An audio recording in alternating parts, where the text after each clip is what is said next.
Meeting এখানে বহু মানুষ, আপনি এইভাবে কথা বলতে পারেন না, এটা বাহিনী সম্পর্কে। ওনার জিসানের বাবার মামলা হচ্ছে ঢাকায়, কথাটা বুঝতে হবে। আপনি এটা পলিটিক্স মঞ্চ না, ছাত্রদের উপর আমি নিজেও আপনাকে বহু ঢাকায় ছাত্র করে আসছি করেছেন না। এখানে কথা বলবেন যখন একটা ফর্মাল মিটিং এ যখন কথা বলবেন, তথ্য নিয়ে কথা বলবেন। তথ্য আপনি আমার কাছে আসেন, আমি দেখাই দেবো। আমরা তথ্য নিয়ে বলছি স্যার, সিস্টেম বিষয়ে আমরা তথ্য দিয়েও আমরা আসলে কোনো ভূমিকা পাই না। আমরা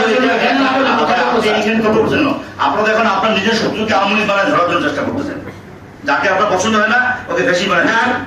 যারা মামলার আসামি ওদের গ্রেপ্তার চাই স্যার। আরে মামলার আসামি কাকে গ্রেপ্তার করবেন? আপনি মামলার আসামি, আপনি মামলার আসামি গ্রেপ্তার করবেন না কাকে গ্রেপ্তার করবেন? আপনি এই ফর্মাল মিটিং কথা বলছেন কি জন্য? এটা তাহলে স্যার কথা বলবো আমরা। আপনি আমার অফিসে আসেন। অফিসে আজকে আপনি বলছেন অবশ্যই আসবো, কিন্তু এর আগে তো স্যার বলেন নাই, কখনো আমরা আপনার সাথে দেখা হয় নাই। আমি ছাত্রদের বাইরে বাইরে স্যার, আমি জুলাই যোদ্ধা। এখানে যে সমস্যা ছিল ছাত্রনেতা, আমি বাত ব্যথা, প্যারালাইসিস কিংবা আর্থ্রাইটিস, আধুনিক প্রযুক্তি ও অভিজ্ঞ বিশেষজ্ঞদের সমন্বিত চিকিৎসার নির্ভরযোগ্য নাম ডিপিআরসি। কথা বলার আগে একটু কথা বলাকে চিন্তা করবেন। আপনি কোনদিন ধারণ ক্ষমতা কত? আমি 2টা করে রেস্ট কিন্তু কালকে রাখতে পারবেন। কথা বলাকে চিন্তা করবেন, কি বলতেছেন?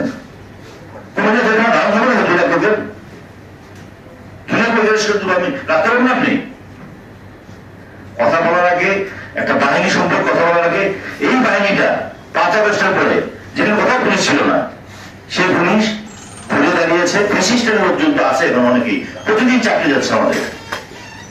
আমরা আগে জাতীয় নির্বাচন তুলে দিয়ে নাই, জাতীয় নির্বাচন হয়েছে না, এখানে নির্বাচন কি সুষ্ঠু হয় নাই? আমি আপনাকে বলেন, আপনি সরকারের কাছে অনুমতি দেন যে 12 ঘন্টা পুলিশ থাকবে না।